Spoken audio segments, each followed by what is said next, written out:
اعوذ باللہ من الشیطان الرجیم بسم اللہ الرحمن الرحیم۔ آج کا سوال جو ہمارے پاس آیا ہے وہ یہ ہے کہ کیا عقیقے کا گوشت گھر والے کھا سکتے ہیں؟ اس کا جواب شریعت مطہرہ کی روشنی میں یہ ہے کہ عقیقے کا حکم بالکل ایسے ہی ہے جیسے قربانی کے گوشت کا، اور قربانی کے گوشت کا حکم بھی یہی ہے کہ 3 حصے کیے جائیں، اور وہ 3 حصے کیسے ہوں؟ ایک حصہ اپنے لیے ہو یعنی گھر والوں کے لیے، دوسرا حصہ عزیز و اقارب کے لیے ہو، اور تیسرا حصہ فقراء کے لیے ہو، یعنی ان میں بانٹ دیا جائے۔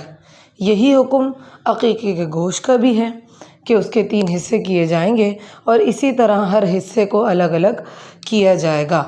تو یہ عقیقہ کیونکہ سنت ہے تو یہ عمل 3 حصے کرنا یہ بھی سنت اور مستحب کے درجے میں آتا ہے۔ اگر آپ ایسا کرتے ہیں تو آپ کو ثواب ملتا ہے۔ ہاں، اگر آپ سارا گوشت فقراء کو دینا چاہتے ہیں تو اس میں بھی کوئی حرج نہیں۔